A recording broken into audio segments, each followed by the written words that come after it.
This webinar will be recorded and posted to our YouTube channel. The link will be available on our webpage, bgosgreens.ca. And I'm sure Steve will post that kind of information on our Facebook and Instagram as well, which will link to our webpage. I would ask, just before we begin, if everyone can type in the chat where they heard of this webinar. We're trying to reach as many people as possible. So for the next webinar, we'd like to know where people are getting knowledge of this webinar. And while you're at it, if you have any ideas on future webinars, feel free to type that into the chat box. So without further ado, our presenter is Dave Meslin. He is the creative director of Unlock Democracy, and he is the author of Teardown, Rebuilding Democracy from the Ground Up. So Dave, the time is yours. Thank you, everyone. How long are we doing this for? Just so I can pace myself. I could go on for hours, or I could be concise. We'll do something in the middle. But what's your timeline here? Generally, I don't like to go over an hour. I think people get bored. Myself, I have no commitment, so I'm able to hang on as long as people want to hang on. Okay, great. I think an hour sounds great. By the way, I'm riding on an exercise desk right now. If it looks like I'm swaying back and forth, it's not because I have to go to the bathroom. It's because I'm getting a little exercise. I have a built-in bicycle under my desk. My name's Dave. I live part-time in Toronto, part-time in Eugenia. I'm actually just gave notice on my Toronto apartment, so I'm moving up full-time to Eugenia. So I'm very excited to be talking to all of you. I'm a multi-partisan democratic activist, political organizer. I work with anyone from any party. I worked closely with Conservative MP Michael Chong on his Reform Act, which was an amazing piece of legislation to decentralize power within the House of Commons, giving more voice to actual MPs, not just party leaders. I worked with the last Liberal government in Ontario to help bring about voting reform for city councils. I'm really good friends with Mike Schreiner. I've been in touch with Elizabeth May for many years. She's been a great advocate for reform. And I used to be on staff with the NDP. So I've done it all. I run a group called Unlock Democracy Canada. I'll just punch in the website here. It's unlockdemocracy.ca. You can sign up for a newsletter. We advocate for voting reform at all levels of government. We're primarily focused on municipal right now, because if you look at the history of how political change happens, very often you'll find that you actually win your first battles at the hyper-local level, and then it kind of trickles upwards. So like women, for example, won the right to vote in municipalities all across Canada 10, 20 years before it was won provincially or federally. So we're kind of taking the same approach. Canada uses, as you all know, a really weird voting system called first past the post. And the first thing I want to say to you about this is it's so important for people to realize that our voting system is not only broken, and in my opinion, politically dangerous, because I think it really amplifies polarization and keeps out new voices like the Greens. But most importantly, it's really obscure. And I used that word on national television 7 years ago, and I had a bit of a back and forth with the host at the time, Ian Hannah-Mansing. And he was like, obscure, what do you mean? You know, it's used in the US and it's used in the UK. And I was like, yeah, that's two countries you just named. Essentially, if you look at the entire Western world, the number of countries who use first past the post is not only incredibly small, but the number of countries that uses first past the post for all three levels of government, federal, provincial, and local, the number of countries is 1. It's us, it's Canada. We are the only country in the OECD that uses first past the post universally for all elections.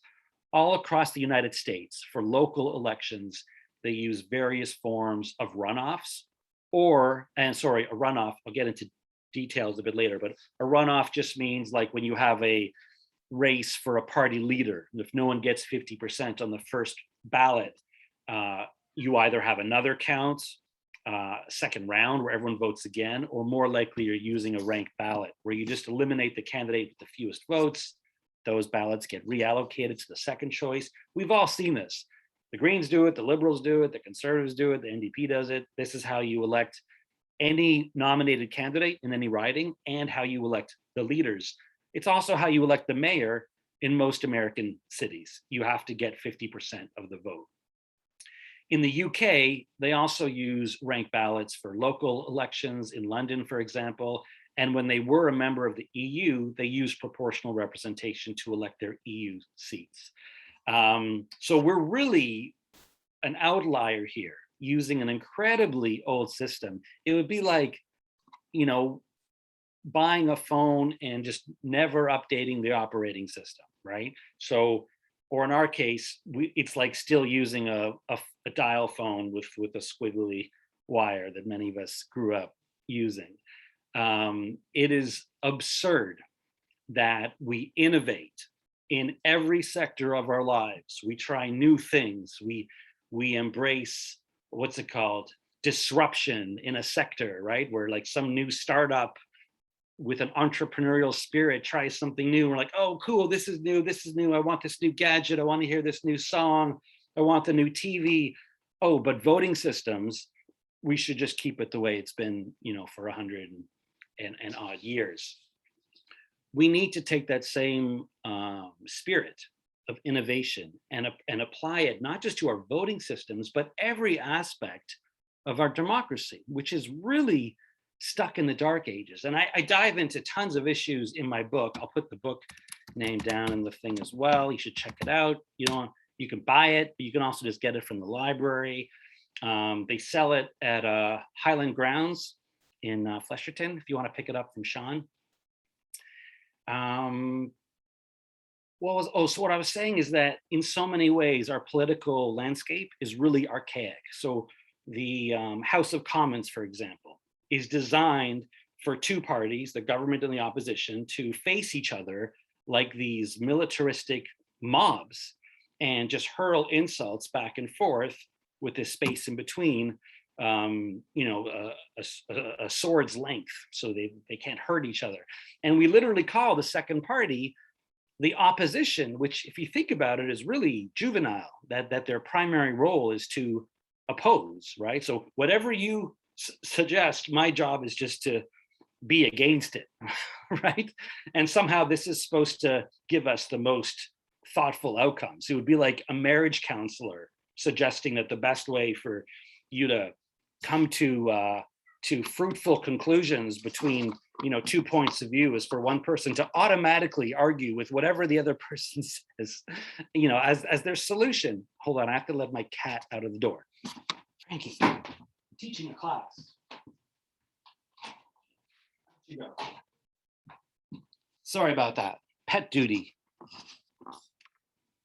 We used to have a flap that would let the cat go in and out when they wanted, but they started bringing live mice into the house, which is inconvenient.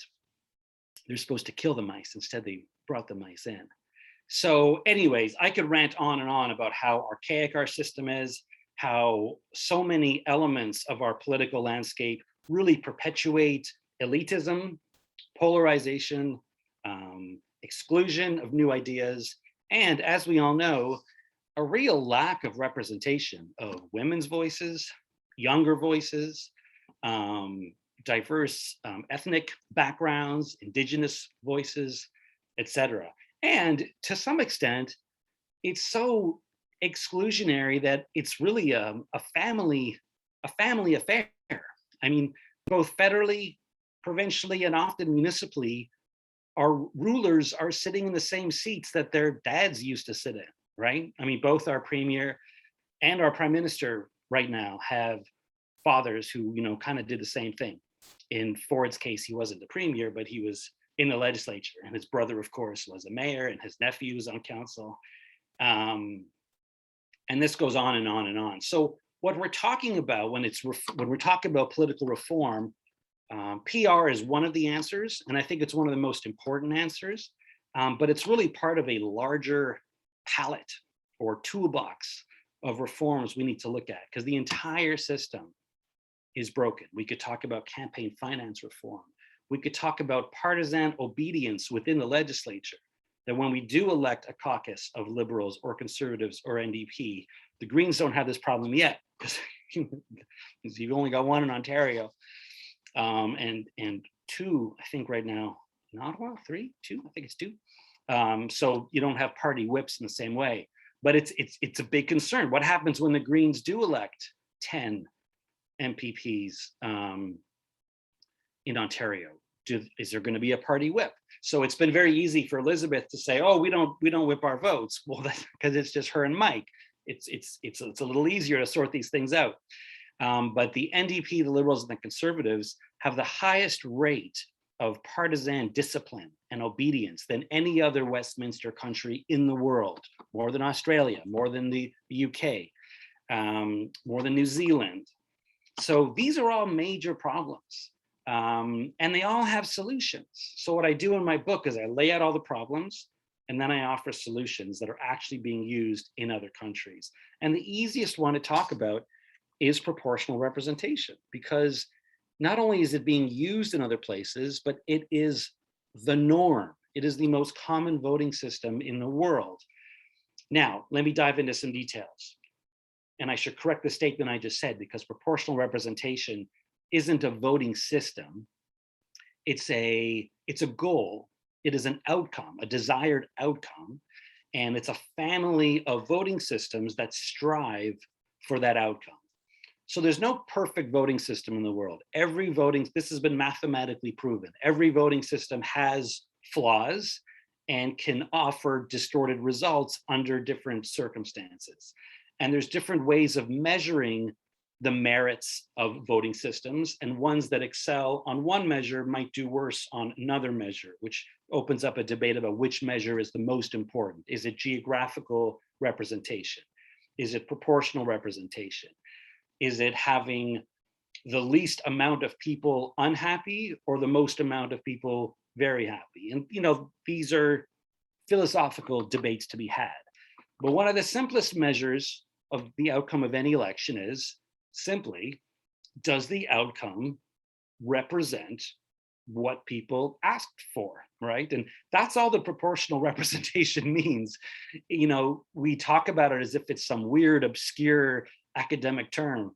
Proportional representation as a term is really just a synonym for an election. It means that there was a process in which people voted with their opinion, with their desires, and the outcome, the government they elected, was proportionate to what they voted for. I mean, what election wouldn't be proportionate? What kind of voting system wouldn't strive to deliver a legislature or a Congress or a Senate or a council that wasn't proportionate to voter intent? So let me just demystify that term right from the beginning. It is literally a synonym for election. It means that you're choosing a body, and the body reflects what we asked for. We do not have that in Canada, and no one knows it better than the Greens. So the Greens get really screwed over by first past the post in two ways, minimum two ways. There's others as well, but the big two are that if you get 10% of the vote in a riding, let's say in Bruce Grey Owen Sound, you get 10% of the vote in May. Forget about Bruce Grey Owen Sound. Let's say that Mike Schreiner and the Greens province-wide get 10% of the vote on average across the country, across Ontario. That would likely turn into 0 seats, because if you have 10% spread out evenly, it's not enough to win a single riding. So 10% of the vote, 0% of the seats, right? That's kind of crazy. But the second way that first past the post really hurts the Greens, and any of you who've been involved for more than one election know this, it's around strategic voting. So there is no doubt that if you get 5% of the vote or 4% of the vote in May for the Greens in Bruce Grey Owen Sound, you probably actually were at 15 to 20, because anyone who's committed or crazy enough to vote for the Greens in a riding, knowing, unless the polls have suddenly done something magical, they have no chance of winning, why would I waste my vote? And that is such a crime. It's a crime against your party. It's a crime against democracy. It's a crime against the idea that we live in a democratic and free country. Everyone should be able to vote with their heart for the party they like the best, not strategically for the party who they think is in the best position to beat a party they might like even less. And those two problems that I just mentioned, if you explain that, if you tried to explain that to anyone who lives in Europe, they would look at you like you're crazy. They'd be like, what kind of voting system do you use in Canada? If you told someone in Sweden or Germany or whatever, you name it, that we live in a province where most people rejected the current government, the majority of Ontarians didn't vote Conservative, yet the Conservatives have a majority government, they would just look at you like you must be wrong. You should go back and check your data, because that's not how elections are supposed to work. The opening paragraph for my chapter on voting systems in my book starts with the line, in almost any Western democracy, if a single party takes control of a legislature against the will of the majority, it's called a coup.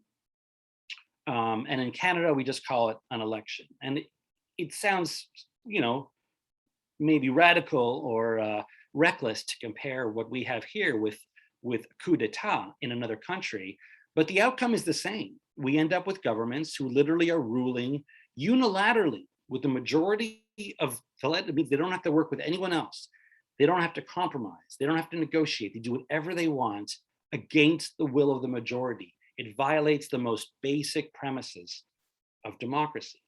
So back to those two main problems. Number one, we end up with really distorted outcomes that grossly over amplifies the voices of liberals and conservatives and federally of the bloc, and then usually shrinks the voices of the NDP and, more than anyone else, the Greens. So what I was saying about strategic voting is, I can assure you that for everyone who votes Green in May of this year, there's 2 or 3 or 4 others who really wanted to, but just felt that it was a wasted vote. And they voted Conservative, Liberal, or NDP. And this happens to the NDP a bit as well, but I think it happens more to the Greens, which means if you get 4% of the vote and you were actually at, let's say, 15% of the vote, that would be in the Ontario legislature like 17 seats. 17 seats for the Greens. Now, based on your current numbers, and once people saw that, they'd be like, oh, this is a party on the move. In the next election, you get 20%, 25%. Suddenly, you've got bargaining power, you're part of coalitions. The game would change overnight. So what really has been unfair to the Greens is that you haven't been able to grow organically because you're robbed of your seats every single time. So it looks like you're a party going nowhere. What's amazing is that despite this, the Greens have been growing. You do have a seat in Ontario. You do have seats in PI, New Brunswick. You were balance of power in British Columbia, right? Even in under first past the post, you've been able to win seats. Imagine what you would be doing under a proportional system. So now let me add one more comment about how PR usually unfolds, and then let's talk about some logistics of what different types of proportional systems actually look like. Because some of you might be asking, and this is a normal question people ask, okay, if we got 10% of the vote across Ontario, but didn't win a single seat because we only had 10%, like even Mike doesn't win a seat in Guelph, he's a 10, everyone's a 10. Well, where would our seats come from? If there's, let's just say there's 100 seats in Queen's Park, I think it's more like 110 or something, but for mathematical terms, let's say there's 100. So 10% would be 10 seats. Where do those come from? So I'm going to answer that in a second. But what I also wanted to say is that in the countries that use proportional systems, what they end up with is more diversity, more choice, way more parties to choose from, and more parties in the legislature. So we've got, let's say, 3 or 4 parties at a time in the legislature. In Europe, it's totally normal to have 10, 15 parties all in the legislature at once. No one ever wins a majority government. And what they have to do is form these coalitions. And there's a lot of myths about how this plays out. One of the myths you'll hear is that these coalitions are unstable, and these coalitions allow extremists to end up having leverage because the coalitions depend on 2 or 3 votes from these crazy extremist groups.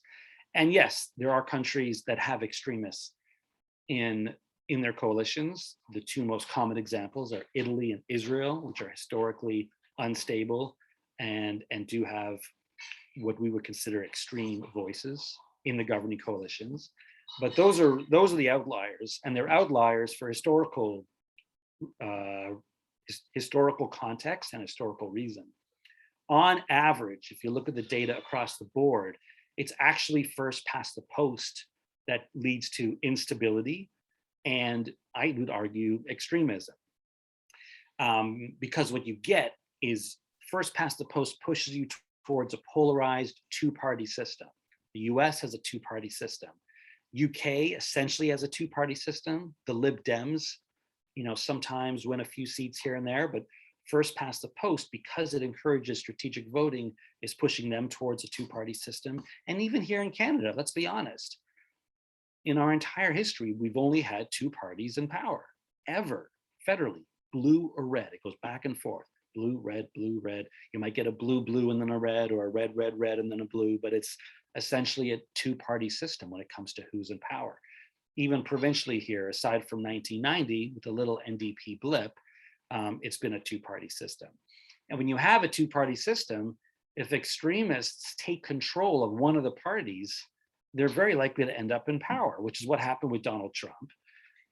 It's, I would say, what almost happened in Canada. I mean, people talk about how PR could give power to crazy people like Maxime Bernier, and I'm like, dude, he almost was the leader of the Conservative Party. He was a minister in the Conservative Party.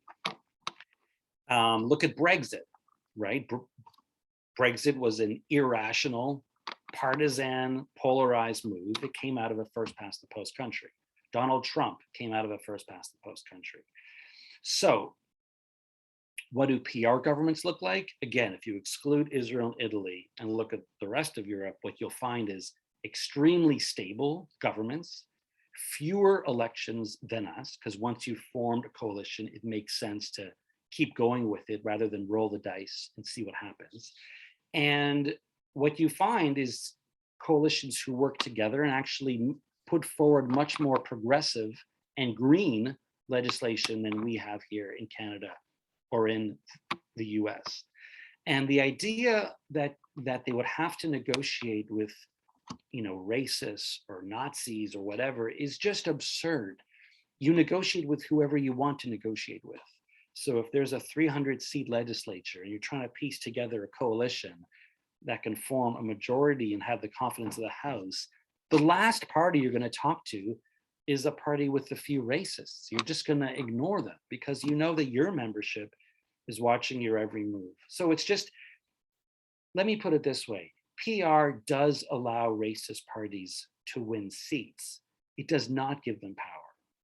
And if there is a system out there that could disproportionately amplify the voices of extremists, it's actually first past the post, where a party can take power with only 30% of the vote, right? So let's dive into some details. By the way, if you have questions, feel free to throw them in the chat. So I'm going to talk about 3 models. The first one I'm going to explain because it's the simplest to understand. But let me preface it by saying that no one is advocating for this in Canada. It's not on the table, and it shouldn't be on the table, but I'll just throw it out there.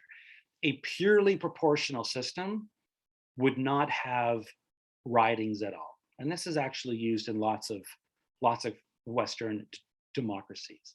The ballot just has a list of parties. You can check off the Liberal box, you can check off the NDP box or the Green box. You could start your own party, the Jake Bates Party, the Jake Bates Party of Pasta Liberation, JBPL. And then everyone just votes. And if the Jake Bates Party gets 1% of the vote, and this is a federal election. Let's just say this is a federal election. So we have 300 seats in the House of Commons. It's actually 338, but we're going to round it for mathematical simplicity. Jake's party gets 1% of the vote. Boom, 3 seats. Where do they come from? His party has a list. Rather than nominating candidates in each riding, Jake's party nominated a list. He's number 1. He's the leader, Jack Bates. The party's named after him. And number 2 is Karen. And 3 is Paul. So boom, they're in. Green Party gets 15% of the vote. That's 45 seats. Boom, off the list. I forget your leader's name right now. Amita, whatever. They're at the top. And then all the candidates are below. And there's a few nice things about this. One is that you can actually see on the party's top 10 or 20 if it's gender balanced and if it's diverse. Because what a lot of parties do is they'll be like, we have 50% women in our nominated ridings across Canada, but they're all in like unwinnable seats. And the winnable seats have, guys whose dad used to be an MP or a mayor. But when you have it lined up like a list, you could see right at the top who's gotten the best spots. So that's one way of doing it. That's just PR, straight pure PR or list PR. The reason we're not advocating for that in Canada is because I think people like the idea of having a geographic representative for lots of reasons. One, you want to make sure that you actually have members of government from everywhere. Number 2, it's a natural way to engage. Like you couldn't have a Grey Bruce, or is it Bruce Grey? Bruce Grey Owen Sound. Which one is it? I always forget. And I feel like the health unit has the opposite one as the riding. It's Bruce Grey. Great, that's easy. It's alphabetical. Bruce Grey Owen Sound. You couldn't have a Bruce Grey Owen Sound Riding Association or EDA if there was no Bruce Grey Owen Sound. So it gives people a point of entry, a way to get involved. It creates local nomination meetings, but also it gives you someone to complain to, right? We're upset about something. Who I'm going to call my MPP, right? When you don't have wards or you don't have ridings, who do you call? So that leads us to 2 categories of voting systems, which are both kind of semi-proportional in the sense that they try and achieve a proportional outcome while also maintaining geographic representation. They do it in 2 completely different ways. I don't have a preference between the 2. There are people within the movement who really, there's almost like camps, the MMP camp and the STV camp. I'll just write these out for you, MMP and STV. Those are the 2 acronyms. You've probably heard them before. If you haven't, you're hearing about them now. They stand for Mixed Member Proportional and the Single Transferable Vote. And they both keep ridings, but they both deliver, or at least strive for, proportionality. When it comes to the Greens, I would say that actually, hands down, MMP would be better. And I'll explain why in a second. So we've had referendums in a few provinces, as you know, in Canada over the last 2 decades around proportional representation. We haven't been able to successfully win any of them, although the first one in 2005 in British Columbia, we actually got 58% of the population to vote yes. But the government, of course, had set the threshold at 60%. So even though you can win an election as Doug Ford with, let's say, 40% of the vote, we weren't allowed to win a referendum with 58% of the vote. So it's kind of, the system's really been rigged against us in a lot of ways, but we're not giving up. Two of those referendums, Ontario and BC, were based on the outcome of a citizens' assembly, a randomly selected group of citizens from every riding. They weren't activists, they weren't academics, kind of like a jury in a court, right? You get charged with a terrible crime. You have to defend yourself in front of a jury. Just totally random people. We did this in Ontario and BC for voting reform. And the idea was that politicians, have a conflict of interest when it comes to voting systems. They're obviously going to prefer one that keeps them in office, or prefer the one that got them in office in the first place, right? But also, activists, to be fair, like myself, we have our own opinions and we're pretty rigid. So how do you get beyond the activists, beyond the politicians, and beyond the academics as well? So the answer was a citizens' assembly, and it was like 100 random people. They spent weeks and weeks learning about all the different options. They were able to ask questions to experts. They went on a tour and spoke to residents to get feedback. And the BC Assembly chose STV, single transferable vote, as the system that's best for BC. And they've had 3 referendums now on PR there, 05, 09, and just a few years ago. And in Ontario, our Citizens Assembly chose mixed member proportional. It's a great system. It's used in Germany and New Zealand. And I don't know if you watch New Zealand politics, but the outcome there recently has been really, really cool. So a lot of women have had leadership roles. And what was really cool is 2 governments ago, the Labour government wasn't able to form a majority, so they had to team up with the Greens. In the following election, Labour actually won a real majority, a proportional majority, and didn't have to work with anyone. And they reached out to the Greens anyways and invited the Greens to work with them just because they liked working with the Greens. Imagine that happening here in Canada. Any 2 parties just voluntarily saying, why don't we work together? Germany too, of course, the Greens have been on the radar there for quite some time, because they use mixed member proportion. So how does it work? Super, super simple. Let's do MMP first, because it's the one that Ontario chose for the assembly, and it's used in Germany and New Zealand. And I think mathematically it would be better for the Greens, because STV doesn't actually do a lot for parties that are in the 5-10% range. It doesn't really allow you to get that start to grow to a party that's 20 or 30%. If you're at the 5%, STV probably won't give you anything. So it would be more fair for all the parties that are above, let's say 20. It depends how you design it. We'll get to that in a second. MMP, super simple. It's called mixed member proportional because there are 2 types of members in the House.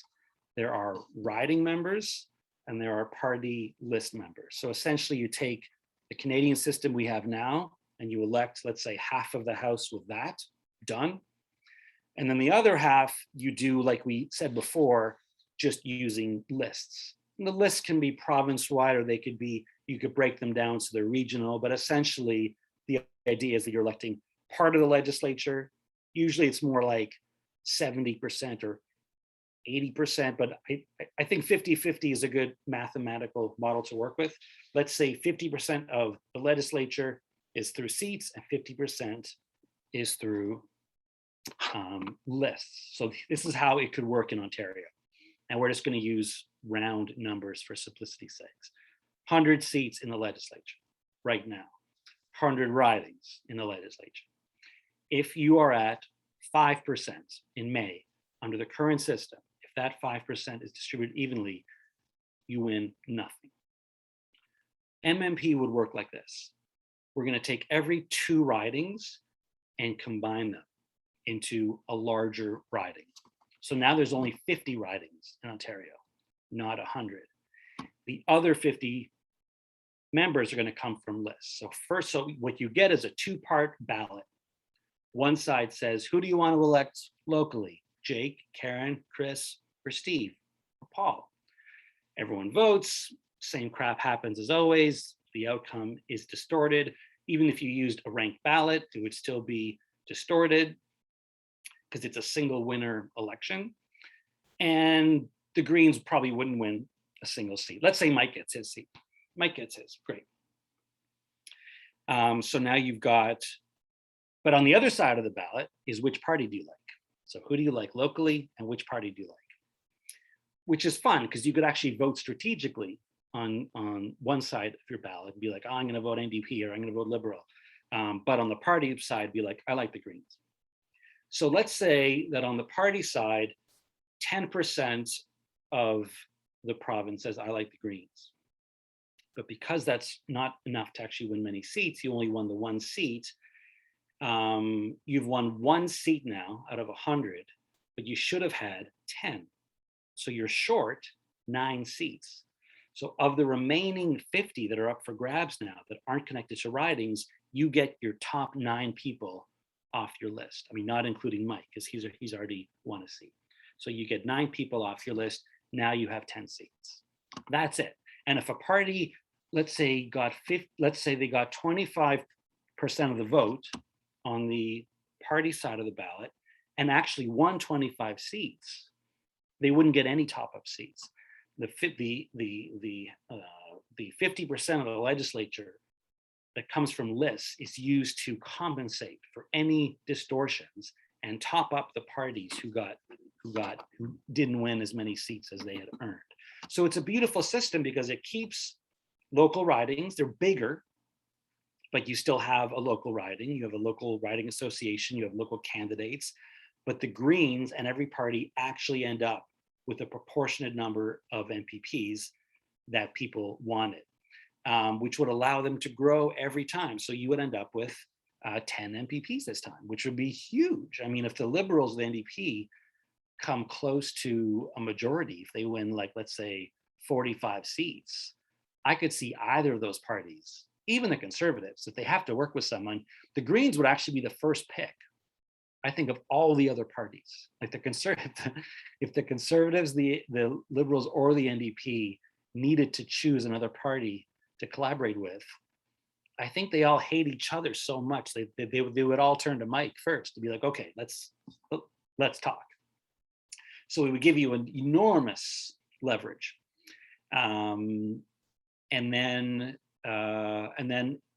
after that, in the next election, you'd be in an even better position because Mike wouldn't be this like lone single MPP from this outlier party. He'd be Mike Schreiner with the 10-person caucus, right? That's how parties grow. So that's MMP. I'll do STV quickly. It's a little different. I'm actually going to share my screen for this. So it doesn't, it uses a ranked ballot. And it's not a 2-part ballot. It's just candidates. It's local candidates. You rank them in order, but the big difference is that they use multi-member districts. So you're not electing one MP or one MPP per riding. You're electing, let's say, 4 or 5. So you're essentially creating microcosms of proportionality within each riding. And the more MPs you have per riding, the better. If there's 10 MPs in a riding, then a party with 10% support could win one of those 10 seats in the riding. But to get 10 MPs in a riding, it means you're combining 10 ridings, which is, for Toronto, that's fine. That's just half of Toronto. Toronto has like 23 ridings. So it's like there'd be a riding called Toronto West and a riding called Toronto East. That's not such a big deal. But to combine 10 rural ridings would be crazy, or at least very difficult. It would be like all of North Ontario. It's just a riding. Let's look at what it would look like around Simcoe and Gray. I've just done a quick example here to demonstrate. So here's the current ridings for our area. So we're over here, Bruce Grey, Owen Sound. It's actually one of the largest in the province, I think, by size. Again, here's Toronto. Here's 23 ridings in this little patch, which would totally like fit in like right here. So what could we do? Well, there's no way we're going to combine 10 ridings. Let's go to 5. So let's get rid of Bruce. Who needs Bruce anyways?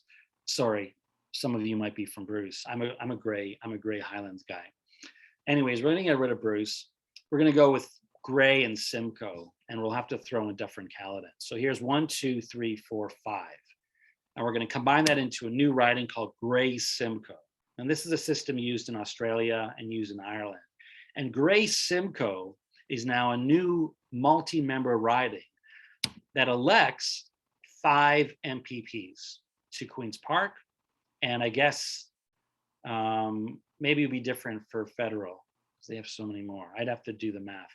Anyways, the point is, if the Green Party ever reached a point where you had, let's say, 15 to 20% support, you could now win one of the 5 spots up for grabs in your riding. But again, what's good about MMP is that even if you're at 4% of the vote, you've now got 12 seats in Ottawa and 4 seats in Ontario. Now, I should add in, there's a mechanism that most MMP countries use where there's a minimum threshold, because I guess they're scared of having too many parties. Remember I said before that Jake could start a party and with 1% of the vote, he'd win 3 seats in Ottawa.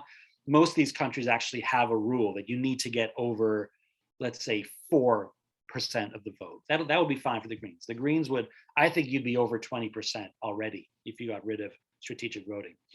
So I just wanted to throw those 2 systems out there. Those are the only 2 that have really been put on the table in Canada. There's been a few attempts recently to kind of invent, like homegrown, locally designed voting systems. There's one called rural urban. There's one called dual member. I don't think any of them have enough legitimacy and credibility. So, I hope I'm not offending anyone if any of you designed it, any of these. It's been like a Canadian hobby within the movement over the past 5-10 years. After we lost 1 MMP referendum, 3 STV referendums, and then we lost a few votes in PI, people were like, okay, if people don't like those 2 models, let's invent a new one. It's probably better to stick with the ones that are tried, tested, and true. If we get PR in Ontario at any point, it's most likely to be MMP. You saw why STV didn't really work well, but it is something to consider and keep on the table. But those are the 2 systems that are being used in major, stable, progressive Western democracies right now. MMP in Germany and New Zealand, STV in Ireland and Australia. Why don't I stop rambling on, because it's been 50 minutes, and I would love to hear your questions and thoughts.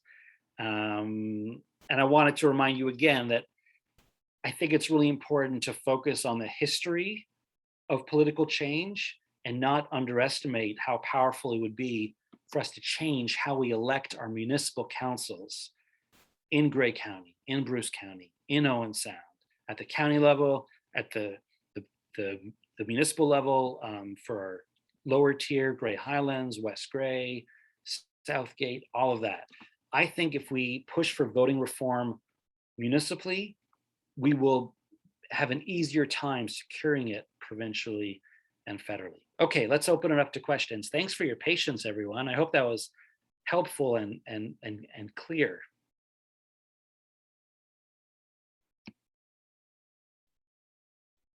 You don't have to type your questions, by the way. Just turn off your mic and start talking. There was a question earlier from Chris Backhouse in the chat. He says, one of the past Green Party leadership candidates pointed out that proportional representation had the unfortunate side effect of formalizing political parties. Have you any suggestions? Yes. It's the most arguments against PR are just fear-mongering from those who are in power and want to keep things as they are. This argument is actually fascinating and has a lot of merit to it. The answer is complicated. So as most of you probably know, or all of you know, our system as it's designed does not require parties at all.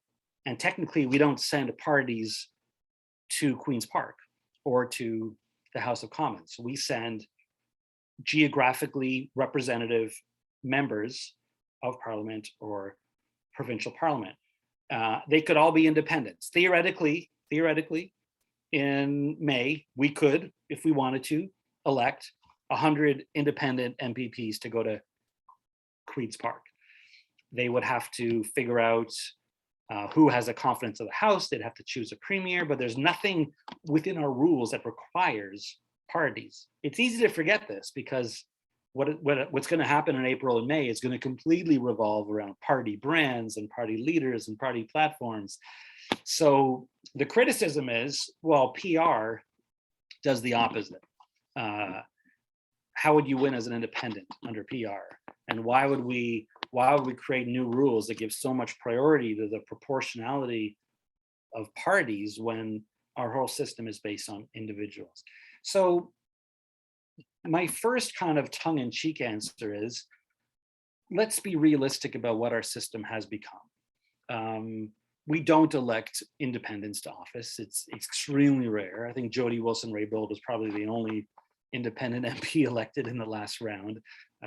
Can't remember the last time we elected an independent in Ontario.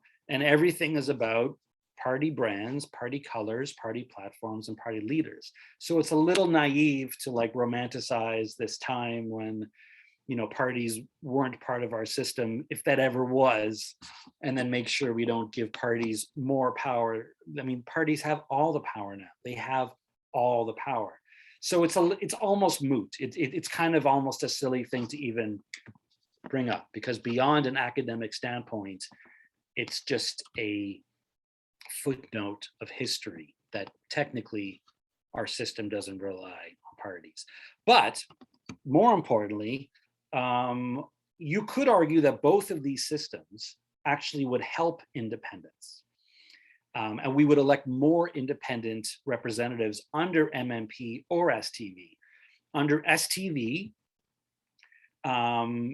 like under the current system, it's very hard. If I ran as an independent in Bruce Crayon Sound, I'm just kind of like, I'm going to get lost in the shuffle. But if Bruce Crayon Sound was electing 5 or 6 or 7, and sorry, at that point, it's not Bruce Crayon Sound, it was Gray Simcoe or Bruce Gray Simcoe. Maybe I could be one of the 7. Maybe I'd be ranked on enough ballots that I actually end up being the 5th out of 7 or out of 6, or the 6th out of 6. So it actually does create an opportunity. But more importantly, with MMP, so we saw this with Jane Philpott. Jane Philpott was a Liberal. She was elected in Markham-Stouffville as a Liberal, and then she quit to sit as an independent. But when she ran as an independent, after that, the Liberal won, because people who liked her still wanted to vote Liberal. With an MMP ballot, you could do both. They could have voted for Jane independent on one side of the ballot and still checked off the Liberal side on the other. So again, if I wanted to run as an independent in Bruce Crayon Sound under MMP in May, I could say, they might be like, oh, I think you're really cool, Dave. I'd love to vote for you, but like, I want to give the Greens my support. I'm a Green. And I could say, dude, vote for me on the riding side, and then vote for the Greens on the party side. So I don't actually think it gives more power to parties. Yes, it permanently entrenches them in the system, at least MMP does. Again, with STV, you could theoretically elect an entire legislature of independents. There's nothing about STV that actually puts parties automatically into the system. MMP would, but I think it would actually, you'd end up actually giving less legitimacy and power to parties than they have now, even though you'd be codifying them further than they technically exist. Does that make sense? Okay, Gord Trimble, won't it be hard to set up MMP in small towns? I would say STV is actually a harder sell for rural areas because the ridings are already so big. But yeah, I mean, yes, you could. So the way MMP, sorry, someone's FaceTiming me. I'll disconnect the call in a second. Oh, my kid. Oh, it's my sister. Dave, I was thinking about the case of municipal government. You mentioned that's a place to Oh, start it. yeah, So thanks, when I Gord. talk about small towns, I said municipal Yeah. elections in small So towns. you cannot do MMP municipally, not in Ontario, because we don't have parties. And the whole point of an MMP ballot is that you vote for your locals and then you vote for your party. So in Vancouver, you could do MMP. In Montreal, you could do MMP because they actually have municipal parties. The way you could do reform municipally would just municipally in Grey Highlands or anything in Grey County, Owen Sound, Bruce County, is just introducing a ranked ballot. And this doesn't give you necessarily a proportional result, but it would be great for any mayoral race because you can't have a proportional mayor unless you start cutting people up, which is gross and inappropriate. The only way you could get rid of first past the post for a mayoral election is to do it the way we elect our party leaders with a ranked ballot. I think that would be amazing. And it would ranked ballots on their own does get rid of strategic voting, but it doesn't give you a proportional outcome. But we talked about STV. You could do STV in a municipality that didn't have wards. So any municipality that is at large, which is actually most rural towns in Ontario. So Grey Highlands doesn't have any wards.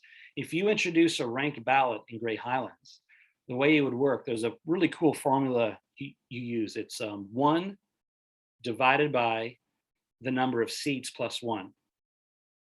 And the plus 1 is under the dividing line. It's separate from then like when we say 50% plus 1. It's 1 over seats plus 1. So the way this works is, this is how you get the 50% threshold in a single winner election. It's 1 divided by the 1 winner plus 1. So it's 1 divided by 2, 50%. If you're electing 4 councillors to a council, then it's 1 divided by 5. So you need to get 20% of the vote in order to win a seat on a 4-seat council. That would be a proportional council using a ranked ballot. They do that in Cambridge, Massachusetts. They do it in Minneapolis. They do it in municipal elections in Ireland. That would be municipal STV. And what's really cool is Ontario introduced the first ranked ballot legislation in my lifetime just 4 or 5 years ago in 2016.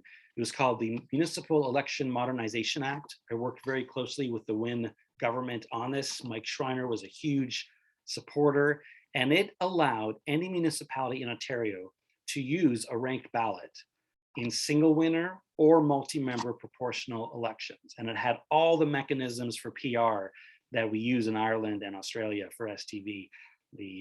There's the threshold formula, there's fractional surplus transfers, there's a bunch of cool stuff that I didn't get into because we only had an hour, but STV has some really cool mechanisms to make sure the outcome is as fair as possible. London, Ontario became the first government in Canada, London City Council, 2018. They ditched first past the post and switched to a ranked ballot. It was the first fair election in Canada in my entire lifetime. Very cool. I wrote a report about it. It's called London Leads. You can get it off my website at unlockdemocracy.ca. But then Doug Ford changed that law 2 years ago and said no one's allowed to use ranked ballots anymore. So it's we've kind of had to step back. But Schreiner, Horvath, and Del Duca have all said that if any of them end up as premier or as part of a coalition, they will bring back municipal ranked ballots. So we could be in a situation within a year where all of you could be lobbying your local city councils, municipal councils, to bring in ranked ballots for the 2026 municipal elections.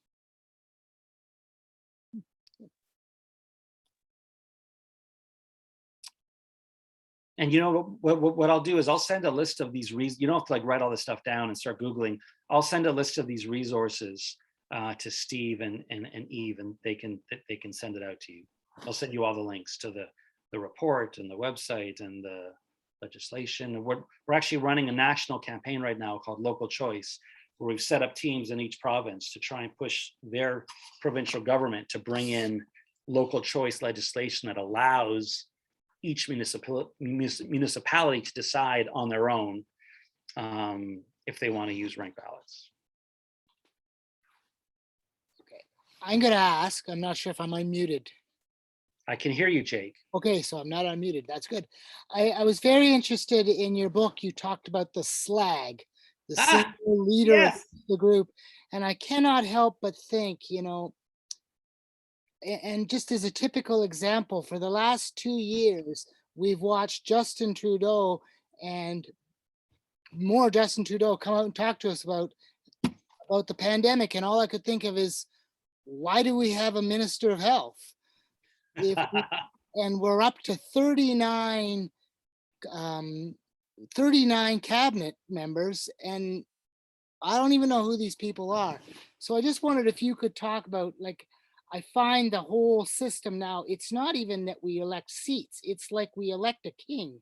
Right. And I mean, first of all, I love you, Jake, because people tell me all the time, I love your book, I read your book. No one has ever verbally used the word slag back at me. loved it. So I know you really read it. Thank you. So SLAG, everyone, stands for the idea that the single leader annihilates the group. If we elect a group and a single leader, so we elect a council and a mayor, we elect a legislature, but they pick a premier, we elect a House of Commons, but we also need a prime minister, that if you have these two bodies, culturally, we begin to ignore the group and we just focus on the single leader. So the media focuses on the mayor at the expense of our councils. They focus on the premier to the point where the legislature disappears, and the same with our prime minister. When you add that, when you compound that with the fact that these leaders often have fake majority governments, so the leaders themselves have such power through the party whips, they just do whatever they want as a single person, and they're doing this against the will of the majority of people, and they're often doing the role that their dad used to do. I kind of joke in the book how we actually meet all the basic criteria of how democracy worked, 800 years ago, where there'd be a guy sitting on a throne who did whatever he wanted, the same throne his dad used to sit on, and he could do it whether the people wanted him to or not. And, it's kind of tongue in cheek, but it's actually completely factually correct that that's what we have now. So one of my solutions for SLAG, Jake, if you remember, was I have a part called dilution and rotation. And the idea was that if we really do need a mayor, and I kind of radically suggest in the book that I don't think we need mayors anymore. I break down all the reasons of why philosophers came up with the idea of the executive branch originally, way back, and I kind of deconstruct them all. And my thesis is that it's a remnant of monarchy. We're just not able to culturally let go of the idea that a council can't make decisions together. They need to have some other guy in the throne and wearing a chain of office. But if we do need a mayor for whatever reason, we shouldn't elect them directly. And they could be chosen either through rotation, where councillors take turns being the mayor, or even if we elect them, I talk about dilution. And dilution means, well, if you need an executive branch, why does it have to be one person? Why can't there be at least 2 mayors or 3 mayors? Like, take that top of the pyramid, which right now is always just one person, and just round it a little bit so that that top part of the pyramid is still shared amongst 2 or 3 people. And do you know which political party has really done the best leadership of this globally in terms of shared leadership? We're going to have 2 leaders instead of 1. It's the Greens, and Canada is behind on this. And I've spoken before at Green events. I spoke at a provincial AGM, and I've spoken with Mike about this. I really think you guys should push hard within the Green Party to have a shared leadership model, 2 leaders or even 3 leaders. And then you could have, like, we're going to have 3 leaders. They have to have some gender balance. One's got to be from the north, one's got to be from the south, maybe one is indigenous, whatever. You can make up all the rules you want. But there is no common sense, rational reason in today's day and age why a party needs one great Superman to be in charge. I am Mike Schreiner. I love Mike Schreiner, but I'm just, he's your leader, so I'm mocking him. I am Mike Schreiner. I'm the leader of the Green Party. It's like, it's just goes back to like Moses, you know, Moses hitting his stick, and then the sea splits and everyone marches through it. We just can't let go of this idea of the Harry Potter, Neo, Superman, Batman, Michael Schreiner leading us to the promised land. So one small way to make a difference there is to have shared leadership. And as the Green Party grows, please make sure you don't have a party whip who's telling all of your caucus members what to do. Make sure that your caucus has the autonomy to represent the ridings that actually put those people there in the first place. Great question, Jake, and thanks for reading that. And that's the second last chapter. You made it all the way. That's right towards the end. Oh yeah, I read the whole book. Thanks, buddy. And if I could just add a comment, I felt in the last federal election, that was the mistake the Greens made. They tried to play politics that way. And I would watch these things, and every time it turned around, the commentary was on her gender, on her color, on her religion. And all I could think of is, what does that have to do with climate change? Like, that doesn't have anything to do with climate change. Why? But it was. It's like, you know, Justin Trudeau's hair and Annemie, was it Annemie Paul's? I always had trouble with her first name. Yeah. Her skin color. And I'm thinking, like, well, that's the other risk of having a culture that's, you know, obsessed with the celebrification of leaders, because then it just becomes all about the leader. I think in the book, I make fun of, I joined all the parties for like research. So I started getting mail from like all the parties, so the Conservatives, the NDP, the Liberals, the Greens, and I got this conservative calendar, and I make fun of it in the book because every single page, January, February, March, 12 full color photos, and all they were was different poses of Andrew Scheer. No volunteers, no caucus members, no political staff, no fundraisers, no people hammering in signs, no Karen, Paul, Chris, Gord, Steve, Chris, Bev, Michelle, like the people who actually make parties work. Like, forget about the volunteers being there. The damn caucus wasn't there. It was just Andrew Scheer. I'm Andrew Scheer on a farm. I'm Andrew Scheer at a desk. I'm Andrew Scheer in, you know, question period. And it was just so, I mean, it was perfect slag. Single leader annihilates the group. The group disappears. So if any party in Canada has the guts and the grassroots chutzpah to shift to a 2-leader model, it's got to be the Greens. I'm begging you. Jake, make it happen. Well, I would wonder even if it's just more than 2. I think 3 is a great number. Yep. And I think 3 is great. Because, I mean, there is like a tiebreaker. Like, what if we have 2 people and they just really disagree? So 3 actually gives you the chance, if they have to vote on something as a group.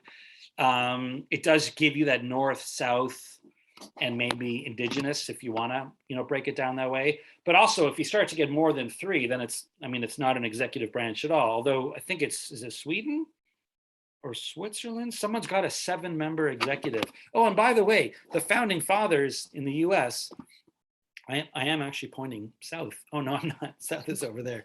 How embarrassing. The founding fathers in the US came very close to adopting a executive branch model that had 3 presidents. They had just overthrown the King of England, you know, kicked him out of the US. And they were terrified when they created the Constitution that they could create a system that would just eventually replicate what they had just gotten rid of, and would create a position that would seem like a king, which of course is what they have now. Everything's about Biden. Everyone's focused on Biden. We probably have it even worse, because at least down there, they'll have things like, oh, you know, how's Manchin going to vote, and how's Sinema going to vote? Like, they actually have a bit of independence and suspense. Whereas here, there's no question. Everyone votes along very strict party lines. Oh my God, I went on so many tangents there. I forgot what I was even saying. Oh, so the fear was, let me just say one more tangent. They created the role of president in their minds as someone who was almost just a manager. It was a managerial position to preside. The word president comes from presiding over the executive branch, and the executive branch's role is supposed to be just to execute the decisions that came from the legislative branch. So it's kind of like if city council decides that the garbage gets picked up on Wednesdays, someone has to execute that and make sure it happens. That's what the executive branch was supposed to be. It's not a higher form of power.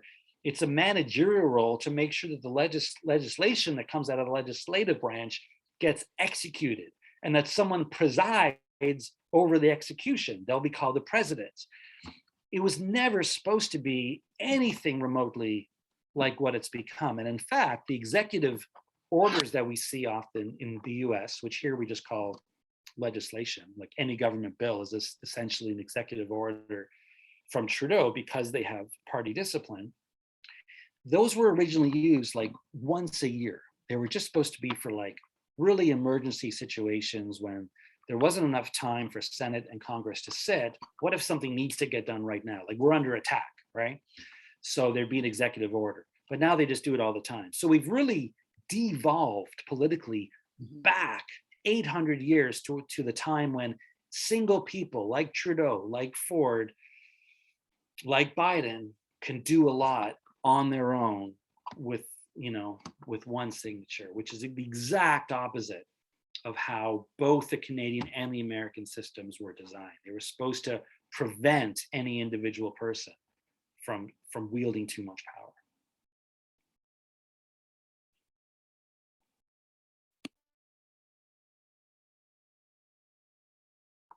Anyone else? Bev, what are you thinking? That was a test to see if she's really there. Paul? Oh, can you hear me? I can hear you now. Wow. Yeah. Okay. Thank you very much, Jake. It's been an incredible discussion. I really, really enjoyed it. Wish I hadn't moved from Grey Highlands now.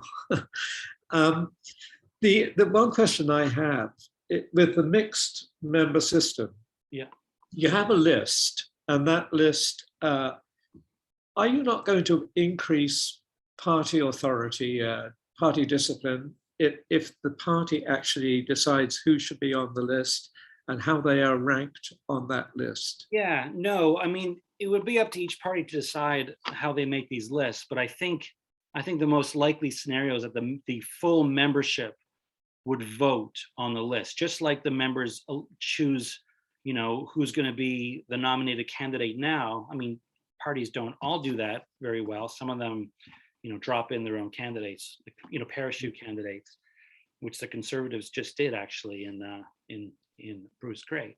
But in the same way that the Green membership, if you have a contested nomination, will decide who the candidate is locally, there would be a province-wide or region-wide process.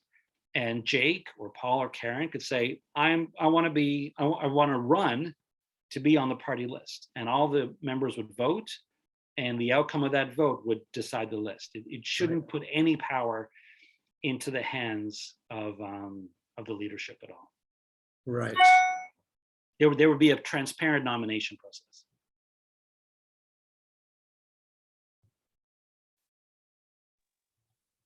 Just like there is now, or at least it's supposed to be. I don't think the Greens, do they parachute candidates in ever? I mean, I guess like the Green Party of Ontario wouldn't overrule a local riding, I don't think, and say, we've chosen a candidate for you. The NDP does. Liberals do sometimes. Maybe that's a good chance for me to jump in a little bit. Sure.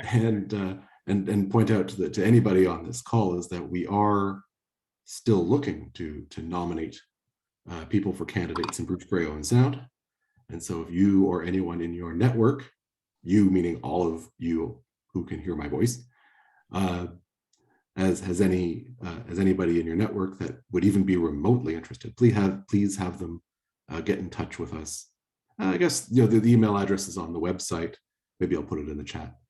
And Yeah. Let me just add something there. I want to encourage all of you, don't try and find the star candidate. It's what's best for a local writing association is actually just to get 4 or 5 people, just ordinary people, and have a contested nomination and let the cards fall where they fall. It's fun. It's the best way to get new membership, because if Jake and Paul and Karen and Michelle all run for the nomination, they're all going to sign up their friends, and they'll sign up their, people they meet at the store. And it's a great way to boost membership. It can be very collegial, and you don't have to find someone who's already famous or like a great public speaker. You just need people who are passionate. Like, you should all just do it. You should all run for the nomination. All of you, just do it. No, I agree entirely. And also it would help solve that sort of slag problem where the candidate isn't just the guy who was, in charge of the young conservatives at Upper Canada College. Right. And, because they got that position because their dad's the MP, so he would know. But on that note, further, I would just add that we are not just interested in finding candidates. We're interested in volunteers, looking at people who want to get engaged with a campaign. And I hope that would be everybody on this call, but hopefully everybody's networks and everybody's friends and everybody who's if you're interested at all in being in any way engaged with us, please do get in touch. And I'll put a link up on the website. And speaking of putting links up, we'll put a link, any links that Dave, you care to share with us, we'll plunk up, because we'll put this webinar recording embedded on the site. And we'll put the links of your choice with that video.